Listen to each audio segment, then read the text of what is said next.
नमस्कार जोहार बच्चों, आपकी पाठशाला में आपका स्वागत है। बच्चों, जैसा कि कुछ कमेंट आया था कि सर जो है चैप्टर नंबर 13 जो साइंस का है विद्युत धारा का चुंबकीय प्रभाव, उसके जो लॉन्ग आंसर के क्वेश्चन है यानी 5 अंक वाले क्वेश्चन हैं, उनको सभी जितने भी क्वेश्चन बन सकते हैं वो सभी क्वेश्चन जो है लेकर के आइए, करवा दीजिए। तो उसी सिलसिले में ये वीडियो आपके लिए ही है, आपकी डिमांड पर है और इसमें हम लोग काफ़ी इंपॉर्टेंट क्वेश्चन देखने वाले हैं। यहाँ से आपको बताते चलें कि आपका 8 से 9 अंक का जो प्रश्न है वो आपका मिलेगा साइंस में, ओनली सिर्फ एक ही चैप्टर से। मैंने यहाँ पे 5 अंक वाले क्वेश्चन रखे बेशक हैं, लेकिन इसमें कुछ ऐसे भी क्वेश्चन हैं जो कि पार्ट में डिवाइड हैं और वहां से आपको 3 नंबर में भी वो क्वेश्चन पूछे जाते रहे हैं और कई बार पूछ लिए जाते हैं। तो चलिए देखते हैं, इसमें काफ़ी सिलेक्टेड क्वेश्चन है बच्चों की। आप इसमें से अब इसके अलावा आपको कुछ भी अतिरिक्त पढ़ने की आवश्यकता नहीं पड़ेगी इस चैप्टर में। तो चलिए शुरू करते हैं, देखते हैं। जो आपका पहला क्वेश्चन है वो क्वेश्चन ये है कि विद्युत मोटर का नामांकित चित्र बनाइए, इसके सिद्धांत, रचना एवं कार्यविधि को स्पष्ट कीजिए। विद्युत मोटर में स्प्लिट रिंग यानी विभक्त वलय का क्या कार्य होता है और विद्युत मोटर के कोई दो उपयोग लिखिए। ध्यान देना बच्चों, मैंने इसमें विद्युत मोटर से संबंधित जितनी भी बातें होती हैं वो सब मैंने इंक्लूड कर दी हैं, लेकिन ध्यान ये रखिएगा कि आपके पेपर में जितना पूछेगा उतने का ही आंसर आपको लिखना है बच्चों। जो नहीं पूछेगा उस टर्म को आपको काट देना है, यानी कि छोड़ देना है, उसका आंसर राइट नहीं करना है। जितना पूछेगा उतना ही लिखना है। तो चलिए, फिलहाल हमको आपको पूरा समझाना है, इसलिए मैंने सारी बातों को इंक्लूड कर लिया है ताकि विद्युत मोटर से संबंधित कोई भी पॉइंट आपका छूटे ना। तो चलिए देखिए, सबसे पहले हम लोग इसके सिद्धांत को लिखते हैं। राइट, सबसे पहले हम लोग विद्युत मोटर का सिद्धांत लिखेंगे। सिद्धांत हेडिंग डाल के लिखेंगे कि जब किसी धारावाही चालक को चुंबकीय क्षेत्र में रखा जाता है तो उस पर एक बल आरोपित हो जाता है। इस बल की मदद से विद्युत ऊर्जा यांत्रिक ऊर्जा में परिवर्तित हो जाती है। ये आपका प्रिंसिपल हो जाएगा। अब हम लोग विद्युत मोटर का जो नामांकित चित्र है उसको बनाते हैं। देखिए, यहाँ पे आपका विद्युत मोटर का एक क्लियर कट पिक्चर दिख रही है। यहाँ पे विद्युत मोटर का ये फिगर है। इसमें दो आपके इस तरह से एक हैवी मैग्नेट रखा हुआ है, एक चुंबक रखा हुआ है जिससे एक हैवी मैग्नेटिक फील्ड जो है जनरेट हो, और उसके बीच में एक कॉइल रखी हुई है ABCD, जिसको हम लोग आर्मेचर कॉइल बोलते हैं। और यहाँ पे X और Y दो ब्रूसेस बने हुए हैं और यहाँ P और Q दो स्प्लिट रिंग्स बनी हुई है, ब्राउन कलर से आपको दिख रही हैं। और ये एक एक्सेल यहाँ पे लगा हुआ है, ये आप देख पा रहे होंगे। और उसके बाद जो ब्रूस हैं, उन ब्रूसों X और Y को कनेक्ट करके हमने एक जो है विद्युत स्रोत या बैटरी जो है यहाँ पर कनेक्टेड है, और साथ ही साथ में उसमें एक की के द्वारा इसको कनेक्ट किया गया है। तो इस तरह से पूरा कंस्ट्रक्शन है इसका जो आपका। तो देखिए, रचना जो है यानी बनावट जिसको कहते हैं, स्ट्रक्चर जो है, वो हम लोग हेडिंग डालेंगे। अब रचना की बात करेंगे तो विद्युत मोटर की रचना नीचे दिए गए प्रमुख भागों से मिलकर के होती है। तो क्या क्या खास बात कि चुंबकीय ध्रुव, या यूं कह सकते हो कि चुंबक, एक क्षेत्र चुंबक होता है, एक आर्मेचर कॉइल होती है, एक स्प्लिट रिंग होती है आपकी, और साथ ही साथ में आपका एक जो है आर्मेचर कॉइल के बाद आपका विभक्त वलय हो गया और ब्रूस हो जाता है। राइट, तो ब्रूस जो है, इतने सारी चीजें से मिल करके आपका ये विद्युत मोटर तैयार होता है। तो देखिए, सबसे पहले हम लोग क्षेत्र चुंबक लिखेंगे हेडिंग। यह एक शक्तिशाली अस्थाई चुंबक होता है, यानी फिक्स रहता है, जिनके दो ध्रुव N और S यानी नॉर्थ और साउथ के बीच में S से N की दिशा में जो चुंबकीय क्षेत्र होता है B उत्पन्न होता है। इसे कुंडली क्षेत्र में, कुंडली जो है इसी क्षेत्र में घूमती है, रोटेट करती है। अगला जो दूसरा भाग है वो है आर्मेचर कॉइल बोलते हैं। यह तांबे के पतले विद्युत रोधी तार के अनेक फेरों की बनी एक आयताकार कुंडली होती है बच्चों, जो अपने अक्ष पर स्वतंत्रता पूर्वक घूम सकती है। इस तरह से ये बनी होती है। और अगला जो पार्ट है उसका नाम है विभक्त वलय या स्प्लिट रिंग बोलते हैं। यह दो अर्धवृत्ताकार खंडों में विभक्त एक वलय होता है।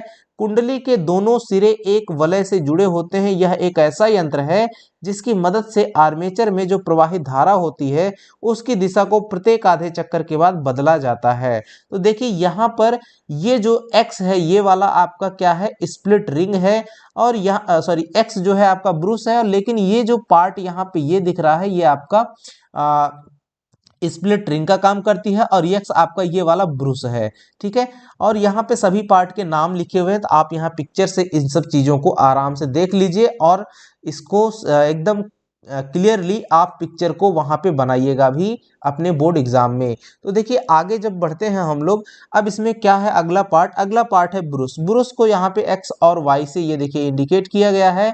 तो ये छोटे छोटे जो हिस्से हैं वो आपके ब्रूस हैं जो कि स्प्लिट रिंग से कनेक्टेड हैं।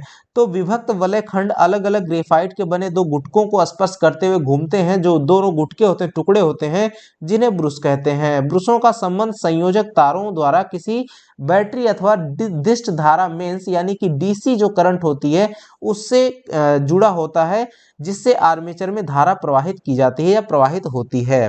इतना स्टेप हमारा रचना का हो गया। अब हम लोग बढ़ते हैं क्रिया विधि वाले पार्ट पर। तो हम लोग यहाँ वर्किंग मेथड यानी क्रिया विधि हेडिंग डालेंगे और पॉइंट वाइज करके लिखते चलेंगे। देखिए चित्र में दर्शाए अनुसार जब आर्मेचर ABCD में विद्युत धारा प्रवाहित की जाती है तो आर्मेचर पर चुंबकीय क्षेत्र में बल आरोपित होता है, जैसा आप पिक्चर में देखे थे। अब क्योंकि आर्मेचर के सिरे, यहाँ लिखना है आर्मेचर के सिरे AB तथा CD में धारा की दिशा विपरीत होती है, अतः दोनों भुजाओं पर दो बराबर किंतु विपरीत दिशा में बल कार्य करते हैं। तो बराबर फोर्स लगेंगे और लेकिन विपरीत डायरेक्शन में, एक में ऊपर एक में नीचे। तो फ्लेमिंग के बाएं हाथ के नियम से हम इन फोर्स की डायरेक्शन पता कर सकते हैं। तो हमें पता चलता है कि जो भुजा AB है उस पर बल ऊपर की ओर, जबकि जो भुजा CD है उस पर नीचे की ओर बल काम करता है। इस प्रकार एक बलयुग्म का निर्माण होता है। ध्यान देना, जैसे कोई चीज है, इस पर अगर F फोर्स ऊपर लग रहा है और F फोर्स यानी उतना ही फोर्स नीचे लग रहा है, तो ये आपकी क्या करेगी, घूमने की प्रवृत्ति रखती है, जिसे हम लोग क्या कहते हैं, बल का युग्म कहते हैं। यानी दो बलों का एक जोड़े से ये घूमने की प्रवृत्ति रखने लगती है, जो कि आर्मेचर तथा धुरी को वामावर्त घुमाने लगता है। राइट, अब यहाँ पर हम लोग देखेंगे तो यहाँ पे आप देखिए अगला पॉइंट है कि आधे घूर्णन में यानी आधा चक्कर जब लगाता है तो जो वलय Q है उसका संपर्क ब्रूस X से होता है तथा P का संबंध ब्रूस Y से होता है। अतः कुंडली में प्रवाहित जो धारा की दिशा है प्रत्येक आधे चक्कर के बाद बदलती रहती है। राइट डियर, और लास्ट में पॉइंट, जिसके कारण कि प्रत्येक आधे चक्कर बाद कुंडली की भुजाओं पर लगने वाले बलों की दिशाएं भी क्या होती हैं, बदलती रहती हैं, जिसके फलस्वरूप कुंडली तथा धुरी का निरंतर घूर्णन होता रहता है। तो यहाँ पे जो स्प्लिट रिंग है उसका काम क्या है कि जब हाफ चक्कर के बाद जब डायरेक्शन बदलती है, फोर्स की डायरेक्शन बदलेगी, तो डायरेक्शन जो है किसकी बदल जाती है, आपकी करंट की डायरेक्शन बदलने से फोर्स की डायरेक्शन बदल जाती है। तो हमने यहाँ पे स्प्लिट रिंग लगाया हुआ है, वो फिर जैसे ही आधे चक्कर के बाद डायरेक्शन बदल रही होती है फिर उसकी डायरेक्शन को ऑलरेडी उलट देता है। राइट, तो यहाँ से आपका जो जिस रोटेशन में घूम रहा होता है आपका क्वाइल, उसी रोटेशन में वो घूमती रहती है कुंडली आपकी। तो अब देखिए यहाँ पे हम लोग स्प्लिट रिंग का जो काम है उसको भी यहाँ पे लिखते हैं। विभक्त वलय जो होता है एक द्विक परिवर्तक का कार्य करता है। द्विक परिवर्तक एक ऐसी डिवाइस होती है जो किसी भी सर्किट में धारा की दिशा को क्या कर देती है, उलट देती है, यानी उत्क्रमित कर देती है। तो यहाँ लिखेंगे द्विक परिवर्तक का कार्य करता है जो परिपथ में विद्युत धारा के प्रवाह को उत्क्रमित कर देती है। तो ये हमारा स्प्लिट रिंग का काम हो गया। अब हम लोग उपयोग लिखेंगे। विद्युत मोटर का यूज क्या है, यहाँ पे दो यूज पूछा है, जैसे बिजली के पंखों में होता है, जल पंपों में होता है, जो मोटर होते हैं पानी खींचने वाले मोटर उसमें होता है, और ऐसे ही आपका जैसे रेफ्रिजरेटर हो गया। राइट तो जो आपका मिक्सी होता है, ग्राइंडर होता है, इन सभी चीज़ों में आजकल जो बिना विद्युत मोटर के आपका कोई भी डिवाइस ज़्यादातर काम नहीं करती है। जो टीवी हुआ, फैन उसके अंदर लगा रहता है, कंप्यूटर के अंदर फैन लगा रहता है, तो फैन में तो वो आपका विद्युत मोटर ही वर्क कर रहा होता है। जो वॉशिंग मशीन होती है उसमें भी इलेक्ट्रिक मोटर रहता है, उसको रोटेट करता है। तो ऐसे बहुत सारी जगहों पर इलेक्ट्रिक मोटर वर्क कर रहा होता है। तो चलिए देखिए क्वेश्चन नंबर 2 क्या है बच्चों। ये अगला जो मोस्ट इंपॉर्टेंट क्वेश्चन है, विद्युत जनित्र यानी डायनेमो जिसको कहते हैं वो क्या है। आपको बताना है कि विद्युत जनित्र क्या है, इसका नामांकित चित्र बनाना है, इसका सिद्धांत, रचना और क्रिया विधि बताइए, इसमें ब्रूसों का क्या कार्य है ये भी आप बताइए। तो ये सारी बातें हमने इंक्लूड करके रखी हुई हैं। विद्युत जनित्र यानी विद्युत जनरेटर भी कहते हैं इसको, या डायनेमो कहा जाता है इंग्लिश में। तो तो देखिए डायनेमो क्या है, तो लिखेंगे वह युक्ति जो यांत्रिक ऊर्जा को विद्युत ऊर्जा में परिवर्तित करती है विद्युत जनित्र कहलाती है। यह विद्युत चुंबकीय प्रेरण के सिद्धांत पर कार्य करती है। राइट, अब सिद्धांत लिखेंगे प्रिंसिपल में कि जब किसी बंद कुंडली को चुंबकीय क्षेत्र में घुमाया जाता है तो उसमें से गुजरने वाली चुंबकीय बल रेखाओं की संख्या में निरंतर यानी लगातार परिवर्तन होता रहता है, जिस कारण से कुंडली में एक प्रेरित विद्युत धारा बहने लगती है। बच्चों, इस प्रकार कुंडली को घुमाने में जो व्यय यांत्रिक ऊर्जा होती है वो विद्युत ऊर्जा में परिवर्तित हो जाती है। तो इस प्रिंसिपल पर ये हमारा विद्युत जनरेटर यानी डायनेमो काम करता है। अब देखिए इसमें हम लोग इसका जो चित्र है वो बनाते हैं, विद्युत जनित्र का चित्र। इसमें भी हमने दो यहाँ पे इस तरह से देख रहे हैं आप कि चुंबकीय ध्रुव यानी कि एक हैवी मैग्नेट रखा हुआ है और एक फिक्स मैग्नेट है, फील्ड मैग्नेट, और यहाँ पर आप कनेक्शन देख पा रहे होंगे ABCD, एक कॉइल है जिसे हम लोग आर्मेचर कॉइल या नॉर्मली कॉइल कह रहे हैं, और यहाँ पर दो छल्ले लगे हुए हैं, आप देख पा रहे होंगे, एक ये वाला है और एक ये वाला, और वो दोनों छल्ले एक धुरी पर लगे हुए हैं, उसी के ऊपर फिक्स है। और यहाँ पर ये देखिए दो यहाँ पर भी ब्रुश लगे हुए हैं। यहाँ पर जो छल्ले R1 और R2 नाम से दिखाए गए हैं, ये छल्ले आपके, इनको हम लोग पिछले वाले में विभक्त वलय कह रहे थे, यहाँ पर इसको सर्पी वलय कहते हैं। राइट, तो यहाँ पे लिखा हुआ है जरूर, लेकिन इसको आप लोग लिख लीजिएगा सर्पी वलय। अब यहाँ पे आपको अंतर भी अभी बताएंगे कि सर्पी वलय और विभक्त वलय में क्या अंतर होता है। इसको स्लिप रिंग इंग्लिश में कहते हैं, स्लिप रिंग। राइट, और विभक्त वलय को स्प्लिट रिंग बोला जाता है। स्लिप रिंग का मतलब है कि ये जो है धुरी, इस धुरी पर ये रिंग क्या करती है, स्लिप करती है, यानी कि घूम सकती है। राइट, और अब ये जो है इस स्लिप रिंग से आपका कनेक्ट होता है ये ब्रूस। राइट, अब स्लिप रिंग से जो ब्रूस कनेक्ट रहता है, और स्लिप रिंग जो तार हमारा होता है कॉइल का, वो एक जो है स्लिप रिंग से, और दूसरा जो हिस्सा होता है तार का, कुंडली के तार का, वो हमारा दूसरी स्लिप रिंग से कनेक्टेड रहता है। तो इस तरह से इसका स्ट्रक्चर रहता है।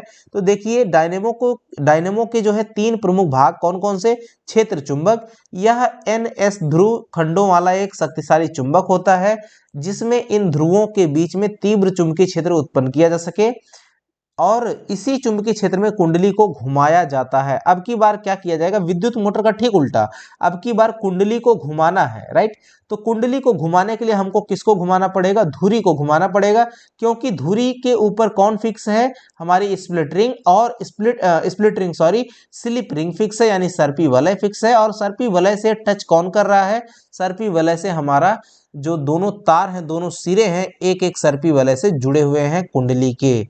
तो अब जो है यहाँ पे अगला जो कुंडली है यानी जो आर्मेचर कॉइल है उसको देखेंगे। यह तांबे के विद्युत रोधी तारों की एक आयताकार कुंडली होती है जिसे लोहे के क्रोड पर लपेटा जाता है। इसे चुंबकीय क्षेत्र के बीच क्षैतिज अक्ष के परितः भाप के टरबाइन या डीजल या फिर पेट्रोल इंजन के द्वारा घुमाया जाता है। ठीक है डियर, अगला जो है तीसरा भाग क्या होता है, सर्पी वलय या स्लिप रिंग या फिर ब्रूस तथा ब्रूस, सर्पी वलय और ब्रूस। यह तांबे के बने दो छल्ले होते हैं जिनका संबंध एक ओर तो कुंडली से आने वाले तारों से तथा दूसरी ओर ग्रेफाइट के दो ब्रूसों से होता है। मतलब कि जो सर्पी वलय होता है दो चीजों से कनेक्टेड होता है, एक तो जो कुंडली के दोनों सिरे होते हैं एक एक छल्लों से जुड़े होते हैं, और दोनों छल्ले एक एक ब्रूसों से भी जुड़े होते हैं, और ब्रूस जो है आपका कनेक्टेड होते हैं किससे, परिपथ से कनेक्ट रहते हैं। इन ब्रूसों का संबंध बाह्य परिपथ से रहता है, जो एक्सटर्नल सर्किट लगाई रहती है जिसमें धारा भेजनी होती है उससे हम लोग कर देते हैं।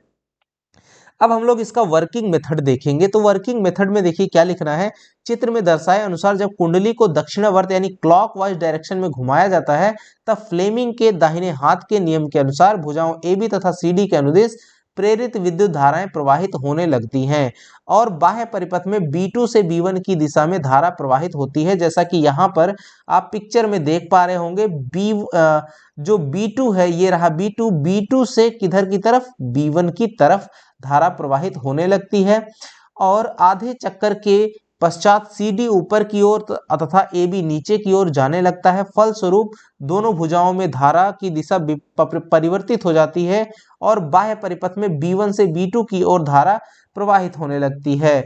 अतः प्रत्येक आधे घूर्णन के बाद क्रमिक रूप से इन भुजाओं में विद्युत धारा की दिशा क्या होती है, बदलती रहती है बच्चों। और ऐसी विद्युत धारा जो समान समय अंतरालों के पश्चात अपनी दिशा में परिवर्तन कर लेती है उसे प्रत्यावर्ती धारा यानी AC करंट कहते हैं, ऑल्टरनेटिंग करंट कहते हैं। प्रत्यावर्ती धारा को इंग्लिश में ऑल्टरनेटिंग करंट। तो आपसे क्वेश्चन क्वेश्चन भी पूछे जा सकते हैं यहाँ से कि प्रत्यावर्ती धारा किसे कहते हैं, तो आपको आंसर में लिखना होगा ऐसी विद्युत धारा जो समान समय अंतराल के पश्चात अपनी दिशा में परिवर्तन कर लेती है उसे प्रत्यावर्ती धारा कहते हैं। ऐसा इतना अगर पूछेगा तो 2 नंबर में क्वेश्चन पूछ सकता है। अगला जो इसका पार्ट है लिखेंगे कि इसलिए विद्युत उत्पन्न करने की इस युक्ति को हम लोग क्या कहते हैं, प्रत्यावर्ती विद्युत धारा जनित यानी AC जनरेटर कहते हैं। अब अगला पॉइंट में लिखेंगे कि वह विद्युत धारा जिसमें समय के साथ दिशा में परिवर्तन नहीं होता है उसे दिष्ट धारा यानी कि DC करंट कहते हैं। और अगर हमको DC जनरेटर बनाना होगा तो क्या करना होगा, तो अगले पॉइंट में उसको लिख देंगे। इसी व्यवस्था में यदि हम सर्पी वलय के जगह हम लोग विभक्त वलय यानी कि जो स्लिप रिंग है उसकी जगह पे अगर स्प्लिट रिंग का यूज कर दें, स्प्लिट रिंग प्रकार के दिक् परिवर्तक का प्रयोग करें तो बाह्य परिपथ में विद्युत धारा सदैव एक ही दिशा में बहने लगेगी और इस प्रकार के जनित्र को हम लोग DC जनरेटर या दिष्ट धारा जनित्र कहते हैं। अब हेडिंग डालेंगे ब्रुशों का कार्य। तो ब्रुशों का जो कार्य है वो देखिए कि विद्युत जनित्र में कुंडली ही घूमती है। विद्युत जो जनरेटर होता है उसमें जो हमारी कॉइल है वही घूमती है, इसलिए कुंडली के छोर भी घूमते हैं यानी कि जो उसके कोने हैं, किनारे हैं, वो भी घूमते हैं। इस घूर्णित छोर को ब्रुशों से जोड़ा जाता है जिससे विभवांतर स्थिर ब्रुशों से प्राप्त होने लगता है। जो पोटेंशियल डिफरेंस है वो हमारा क्रिएट होता है और ब्रुशों से हमको प्राप्त होता है। तो ब्रुशों का ये हमारा कार्य है। अब क्वेश्चन नंबर 3 जो कि काफी इंपॉर्टेंट क्वेश्चन आपको दिख रहा होगा बच्चों कि चुंबकीय क्षेत्र रेखाएं क्या हैं, ये क्वेश्चन 2 नंबर में पूछ लिया जाता है। आगे चुंबकीय क्षेत्र रेखाओं के 3 गुणों को लिखिए, बस इतना ही क्वेश्चन 3 नंबर में भी पूछ लिया जाता है। अब दोनों मिला करके और यहाँ आगे भी कुछ कह रहा है कि फ्लेमिंग के दाहिने हाथ का नियम भी लिखिए। ये सब मिला करके 5 नंबर का क्वेश्चन आपको बन रहा है। ये ऐसे ही करके कुछ पार्ट करके भी जोड़कर क्वेश्चन बनाए जाते हैं बच्चों। अगर ऊपर के दोनों क्वेश्चन नहीं आए तब ये जो नीचे क्वेश्चन बताए जा रहे हैं ये क्वेश्चन 5 नंबर में इस तरह से बन करके पार्ट वाइज टूटकर बनाए जाते हैं और आएंगे। अब देखिए क्वेश्चन का जो आंसर है एक एक करके लिखना है। सबसे पहले बताना है चुंबकीय क्षेत्र रेखा क्या है, तो लिखेंगे किसी चुंबकीय क्षेत्र में चुंबकीय क्षेत्र की दिशा को प्रदर्शित करने वाले रास्ते को चुंबकीय क्षेत्र रेखाएं कहते हैं। यहाँ पर हम लोग पिक्चर बना लेंगे इस तरह से, जैसे ये चुंबक है और इसकी डायरेक्शन को दिखाया गया है यहाँ पे, और ये हमारी चुंबकीय क्षेत्र रेखाएं कौन सी हैं, तो चुंबकीय क्षेत्र रेखाएं हमारी ये जो ब्लू कलर से दिख रही हैं वो हैं। अब इसकी गुण की बात करें तो गुण लिखेंगे, 3 गुण पूछा हुआ है। तो चुंबकीय क्षेत्र रेखाएं एक बंद वक्र होती हैं, जैसा कि इस पिक्चर में आप देख लीजिए, यहाँ पे ये एक बंद वक्र होती हैं।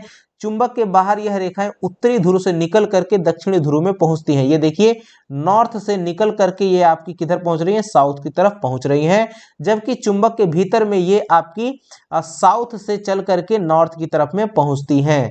राइट, ये हमारा पहला गुण है। दूसरा, चुंबक के ध्रुव के पास क्षेत्र रेखाएं बहुत नजदीक नजदीक होती हैं, जबकि बीच में चुंबकीय क्षेत्र रेखाएं दूर दूर होती हैं। अब आप यहाँ पर इस हिस्से पर देखिए और इस हिस्से पर देखिए, तो इनके ध्रुवों पर चुंबकीय क्षेत्र रेखाएं जो है वो पास पास होती हैं, जबकि जो बीच में यहाँ पर देखिए, यहाँ पर देखिए, यहाँ पर चुंबकीय क्षेत्र रेखाएं हमारी दूर दूर हैं बच्चों। ये दूसरा गुण हो गया। तीसरा गुण क्या है कि दो क्षेत्र रेखाएं कभी भी एक दूसरे को प्रतिच्छेद नहीं करती। आप इस पिक्चर को देखिए जरा ध्यान से, इसमें देखिए कि आप देख पा रहे होंगे साफ साफ कि कोई भी दो चुंबकीय क्षेत्र रेखाएं एक दूसरे को कहीं प्रतिच्छेद नहीं कर रही हैं, काटती नहीं है। ठीक है डियर, तो ये आपकी इसकी प्रॉपर्टी हो गई। अब हम लोग फ्लेमिंग के दाहिने हाथ का नियम देखेंगे। तो देखिए फ्लेमिंग के दाहिने हाथ का नियम क्या है कि जब हम अपने अंगूठे, तर्जनी और मध्यमा उंगली को इस तरह से फैलाएं कि वो तीनों एक दूसरे के लंबवत रहें, तब जो हमारी तर्जनी होती है वो चुंबकीय क्षेत्र की दिशा को दिखाएगी, और जो हमारी हमारा अंगूठा हो वो चालक की गति की दिशा में हो, तो वैसी कंडीशन में जो मध्यमा होती है वो प्रेरित विद्युत धारा की दिशा को इंडिकेट करती है। ठीक है, देखिए इसी बात को हमको यहाँ पे लिखना है। इस नियम के अनुसार जब हम अपने दाहिने हाथ की तर्जनी, मध्यमा तथा अंगूठे को इस प्रकार फैलाएं कि ये तीनों एक दूसरे के लंबवत हों, यदि तर्जनी चुंबकीय क्षेत्र की दिशा की ओर संकेत करे तथा अंगूठा चालक की गति की दिशा की ओर संकेत करे, तो मध्यमा चालक में प्रेरित विद्युत धारा की दिशा को दर्शाती है। ये हमारा फ्लेमिंग का आपका राइट हैंड रूल होता है, यानी फ्लेमिंग के दाहिने हाथ का नियम है। तो ये पिक्चर बना देंगे और ये रूल लिख देंगे आराम से, और इतना अब आपका ये क्वेश्चन नंबर 3 कंप्लीट हो गया। क्वेश्चन नंबर 4 आपके सामने बच्चों हैं, ये थोड़ा छोटा क्वेश्चन है लेकिन ये भी क्वेश्चन नंबर 5 में आया। क्वेश्चन नंबर 4 जो है ये भी 5 नंबर में आया हुआ क्वेश्चन है, बोर्ड एग्जाम में पूछा हुआ क्वेश्चन है। विद्युत चुंबकीय प्रेरण क्या है, तो आपको बताना है सबसे पहले कि विद्युत चुंबकीय प्रेरण क्या है। देखिए, ऐसी व्यवस्था जिसमें किसी चालक में परिवर्ती, यहाँ पे लिखना था परिवर्ती चुंबकीय क्षेत्र के कारण प्रेरित विद्युत धारा उत्पन्न हो जाती है, इस घटना को विद्युत चुंबकीय प्रेरण कहते हैं। ठीक है, एक जैसे ही किसी चालक में परिवर्ती चुंबकीय क्षेत्र के कारण, यानी कि ऐसा चुंबकीय क्षेत्र जो क्या हो, परिवर्तित होता रहे, उसके कारण से किसी चालक में क्या हो जाती है, प्रेरित विद्युत धारा उत्पन्न हो जाती है, यानी धारा प्रेरित हो जाती है, इंड्यूस्ड हो जाती है। ये जो घटना है, इसी घटना को ही विद्युत चुंबकीय प्रेरण नाम दिया गया है। यहाँ पे देखिए आपको ये एक फिगर बना हुआ है, ये एक सोलेनॉइड है बना हुआ, ये एक मैग्नेट है। इस मैग्नेट को इस सोलेनॉइड के अंदर में घुमाया जाता है, यानी कि मूव कराया जाता है, अंदर और बाहर इस तरह से मूवमेंट इसमें कराया जाता है। अंदर ये खोखला एक पेपर रहता है, या लकड़ी का कोई, या प्लास्टिक का कोई सर्कुलर बेलनाकार जो है डिजाइन रहती है, उसके ऊपर ये हम जो है विद्युत रोधी तांबे के तार लपेट करके उनको जो है हम यहाँ पर गैल्वेनोमीटर से इस तरह से जोड़ देते हैं। और ये पूरा सेटअप बनाने के बाद जैसे ही मूवमेंट कराते हैं हम इसमें, इस मैग्नेट का इसके अंदर में, इस सोलेनॉइड के अंदर में, तो हमको ये जो गैल्वेनोमीटर है इसके अंदर इसकी सुई जो है विक्षेपित होती है, डिफ्लेक्ट होती है। तो यही घटना आपकी विद्युत चुंबकीय प्रेरण है। अब कह रहा है कि इस विद्युत चुंबकीय प्रेरण को प्रदर्शित करने वाले प्रयोग का वर्णन कीजिए। ये जो प्रयोग है इसके बारे में आपको लिखना है। ये क्वेश्चन भी 5 नंबर में पूछा गया है बच्चों। तो देखिए आप प्रयोग को लिखते हैं कैसे, तो प्रयोग हेडिंग डालेंगे, लिखेंगे लकड़ी या प्लास्टिक की खोखली नली लिखेंगे, या नाली के ऊपर विद्युत रोधी तांबे के तार को लपेट देते हैं, पहला काम। और तार के सिरों को एक गैल्वेनोमीटर से जोड़ देते हैं। एक शक्तिशाली अस्थायी छड़चुंबक को तेजी से खोखली नली के भीतर ले जाते हैं। ऐसा करने से गैल्वेनोमीटर की सुई में विक्षेप उत्पन्न होता है, यानी डिफ्लेक्शन, यानी हिलती है वो।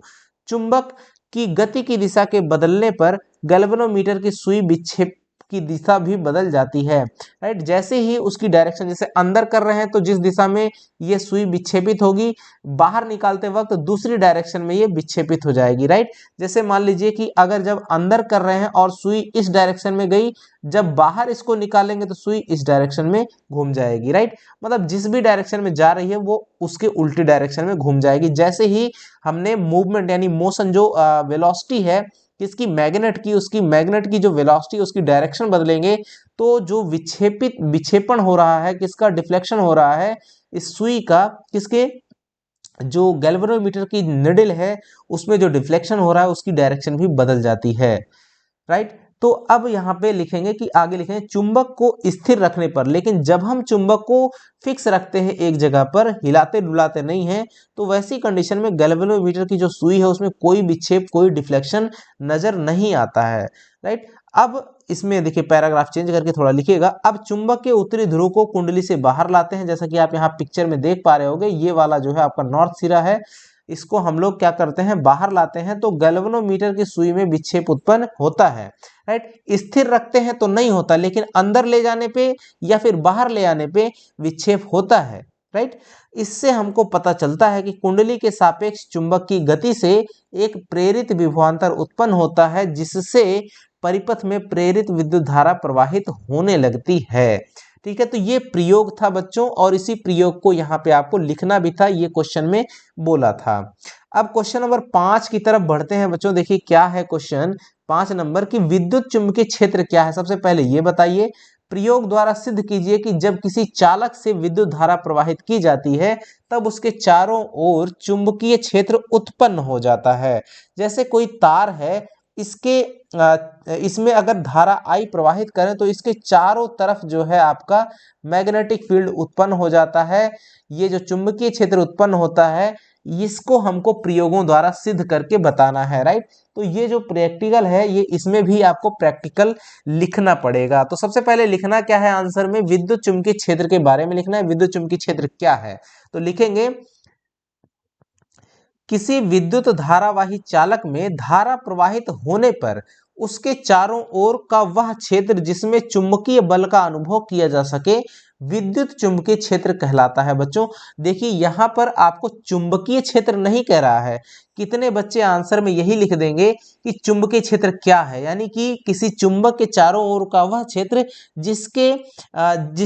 वह क्षेत्र जिसमें चुंबकीय बल का अनुभव किया जा सके विद्युत चुंबकीय क्षेत्र कहलाता है। भाई चुंबक के चारों ओर की बात नहीं कर रहा, ये किसी धारावाही चालक में जब धारा प्रवाहित होती है तब जो करंट बहने के कारण चारों ओर चुंबकीय क्षेत्र उत्पन्न होता है, उस चुंबकीय क्षेत्र को हम लोग विद्युत चुंबकीय क्षेत्र कहते हैं बच्चों। इसलिए आप अपनी परिभाषा में बिल्कुल सावधानी बरतिएगा, अगर नहीं ऐसा लिखिएगा गलत तो आपका नंबर कट भी सकता है अगर किसी की निगाह चली गई तो।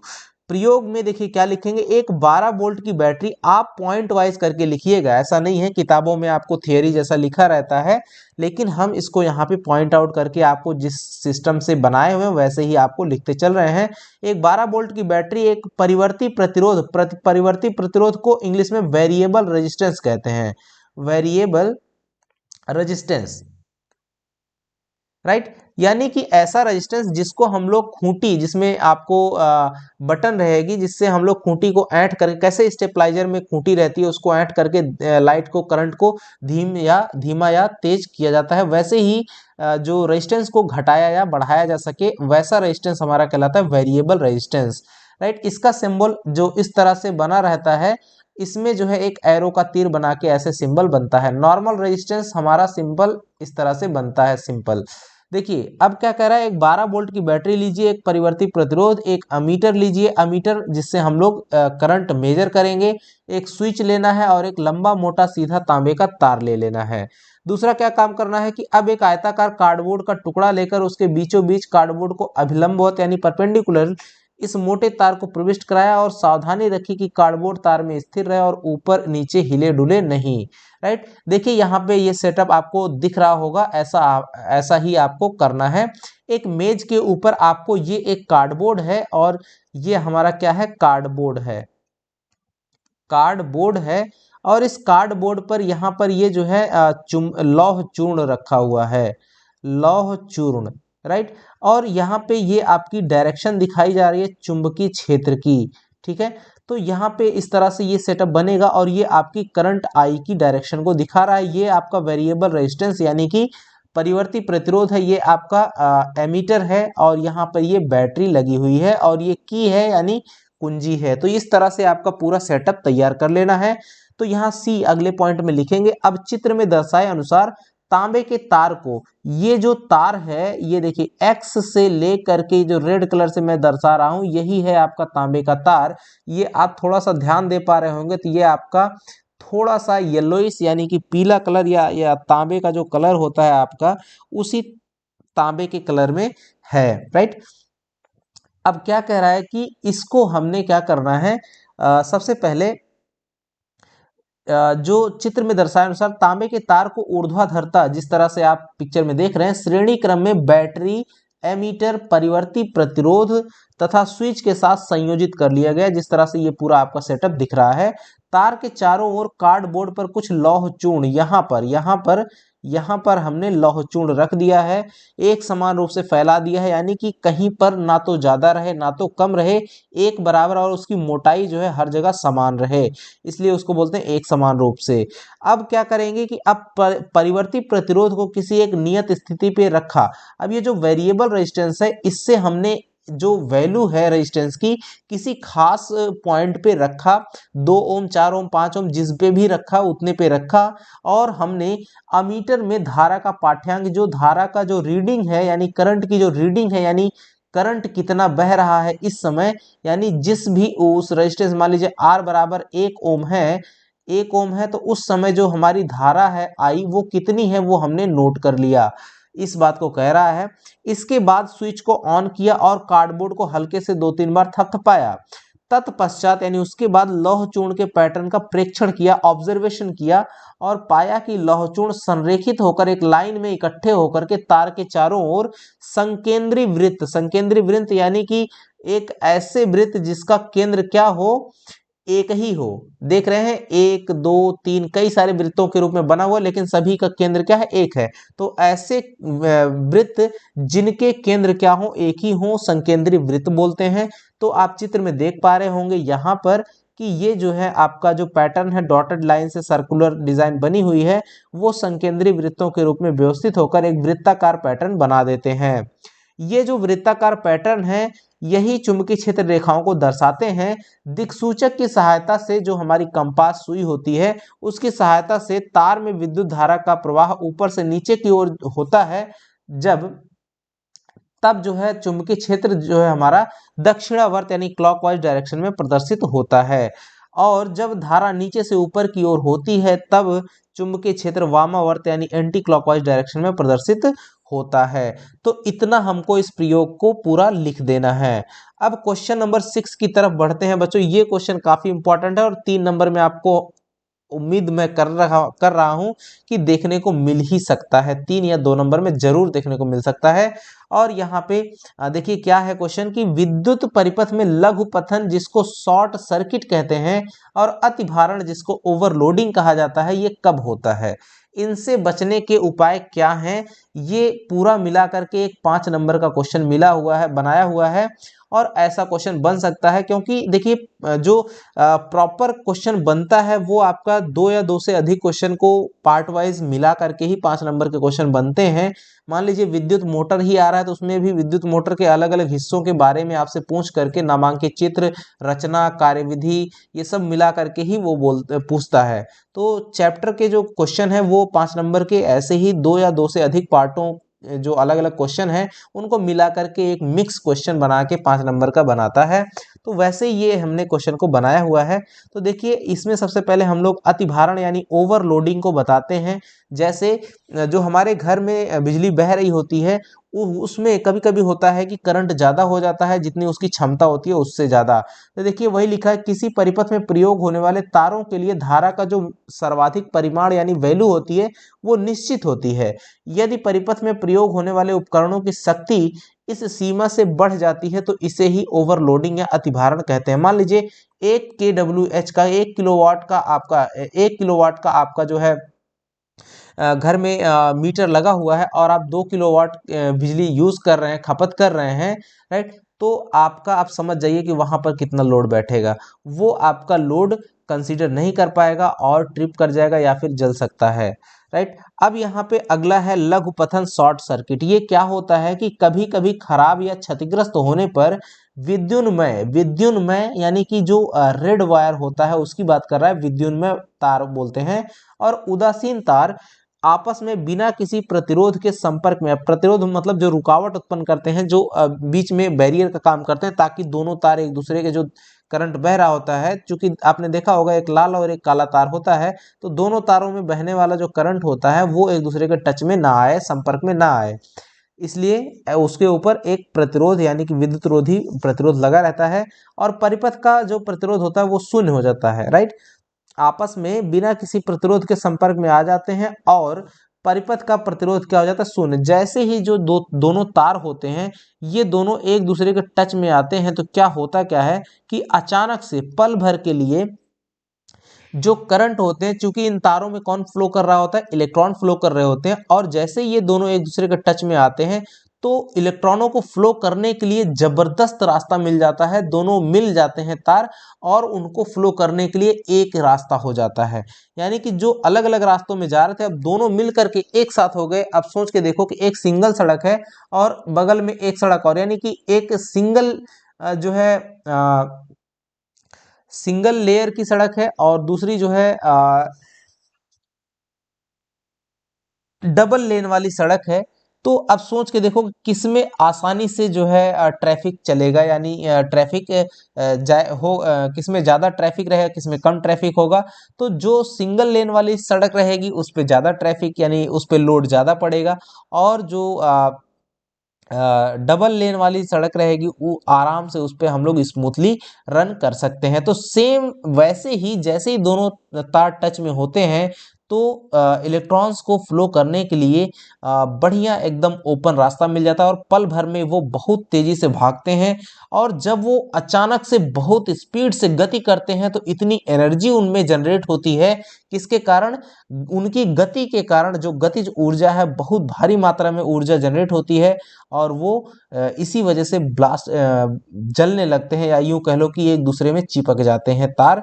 उसकी ऊर्जा से वो हीट हो जाता है और हीट होने के कारण वो जलने लग जाते हैं या चिपक जाते हैं।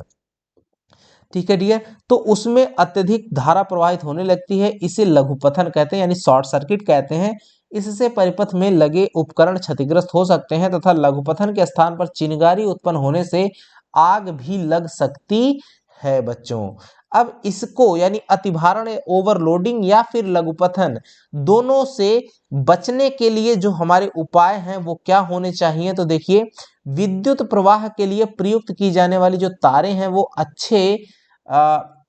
अच्छे प्रतिरोधन पदार्थ से ढकी होनी चाहिए। राइट, ये नहीं रहेगा, ये गलत टाइप हो गया है, अच्छे प्रतिरोधन पदार्थ से ढकी होनी चाहिए।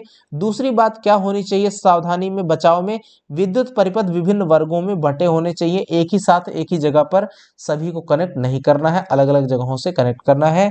और प्रत्येक विद्युत उपकरण के लिए एक उपर्युक्त फ्यूज होना चाहिए। हर एक जो डिवाइस है उसके लिए हमारा एक उपयुक्त जो है फ्यूज होना चाहिए, इलेक्ट्रिक फ्यूज होना चाहिए। और लास्ट जो हमारा बचाव है कि विद्युत उपकरणों की जो शक्ति है परिपथ में प्रयोग होने वाले तारों की सर्वाधिक परिमाण से अधिक नहीं होना चाहिए। जो हमारे अप्लायंसेस हैं उनकी जो पावर है वो पावर जो हमारी कैपेसिटी है तार की, उसकी कैपेसिटी से ज़्यादा नहीं होनी चाहिए। तो इन सब उपायों को ध्यान में रखते हुए हम लोग लघुपथन यानी कि शॉर्ट सर्किट और अतिभारण यानी ओवरलोडिंग से बच सकते हैं। अब लास्ट क्वेश्चन आपका है आई थिंक सातवां, अभी और भी है, सातवां लास्ट नहीं है। सातवां क्वेश्चन है कि किसी विद्युत परिपथ में लघुपथन कब होता है, तो अभी आपने देख लिया लघुपथन, यहाँ पे आंसर लिखा है। भू संपर्क तार का क्या कार्य है, धातु के आवरण वाले विद्युत साधित्रों को भू संपर्कित करना क्यों आवश्यक है। तो लघुपथन तो आपने जान ही लिया। अब हम लोग बात करते हैं भू संपर्क तार वाले क्वेश्चन को। तो भू संपर्क तार का कार्य किसी विद्युत उपकरण के धात्विक भाग को तार की मदद से पृथ्वी के संपर्क करने वाले तार को भू संपर्क तार कहते हैं, जिसको अर्थिंग आप लोग कहते हैं बच्चों, हम लोग सामान्य भाषा में इसे अर्थिंग बोलते हैं। तो यह तार सुरक्षा यंत्र के रूप में विद्युत परिपथ में उपयोग में लाया जाता है। तो आपको पता चल गया कि इसका काम क्या है।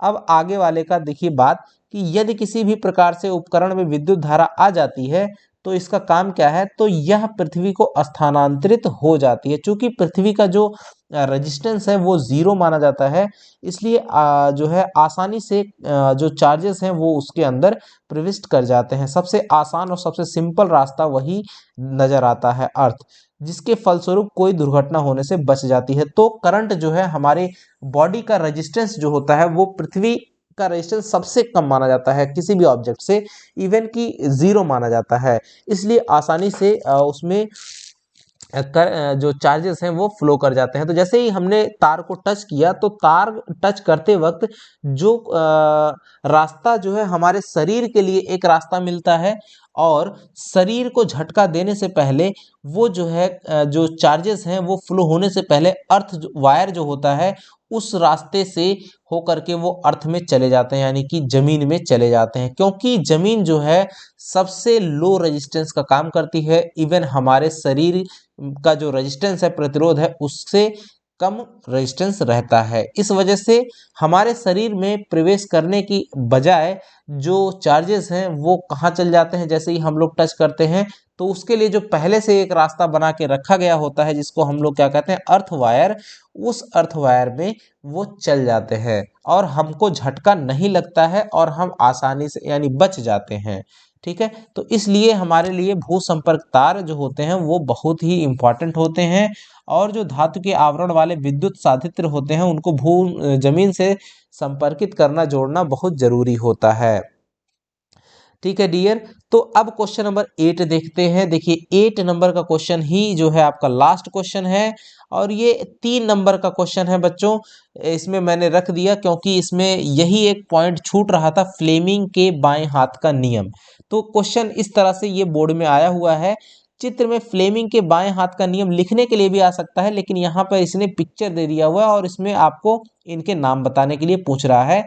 तो कह रहा है बाएं हाथ के लिए हाथ का आरेख दर्शाया गया है, 1 2 3 जो पॉइंट दिए गए हैं, 1 2 और 3, इसको आपको बताना है। ये तीनों उंगलियों को दर्शा रहे हैं। इसके द्वारा किन भौतिक राशियों का निरूपण होता है? तो जो पहला है यानी कि ये मिडिल फिंगर है, आपका मिडिल फिंगर लगने वाले बल की दिशा को इंडिकेट करता है। ठीक है, और यहाँ पे एक चीज गलत हो गया है, ये लगने वाले बल की दिशा को नहीं, ये जो दूसरा नंबर है ये आपका चुंबकीय क्षेत्र दिखाता है, चुंबकीय क्षेत्र की दिशा को दिखाता है। अंगूठा जो है लगने वाले बल की दिशा को दिखाता है, ये गलत हो गया है। यहाँ पर एक्चुअली ये मिडिल फिंगर है, ये करंट को शो करता है, धारा की दिशा, यहाँ पर लिख लीजिएगा धारा की दिशा। ठीक है डियर, इसको सही कर लीजिएगा। और जो लास्ट है तीसरा वाला, तीसरा अंगूठा जो होता है वो लगने वाले बल की दिशा को दिखाता है। तो यहाँ पे बल की दिशा हम लोग लिख लेंगे, बल की दिशा। तो इस तरह से होता है। ये हमारा किसी धारावाही चालक में लगने वाले बल की दिशा को सूचित करता है। कौन? फ्लेमिंग का बाएं हाथ का नियम। तो किसी भी चुंबकीय क्षेत्र में स्थित धारावाही चालक पर लगने वाला जो बल होता है उसको हम लोग फ्लेमिंग के बाएं हाथ के नियम से पता करते हैं। तो अंगूठा होता है वो आपका लगने वाले बल की दिशा को इंडिकेट करता है। इसको करेक्ट कर लीजिएगा, यहाँ मिस हो गया था। ठीक है डियर, तो ये आपकी डिमांड पर था और आई थिंक कि आप इसको पसंद भी करिएगा। और मिलेंगे जल्द ही ऐसे ही कुछ रोमांचक और कुछ इंटरेस्टिंग टॉपिक्स को डिस्कस करते हुए। तब तक के लिए नमस्कार, धन्यवाद, जय हिंद बच्चों।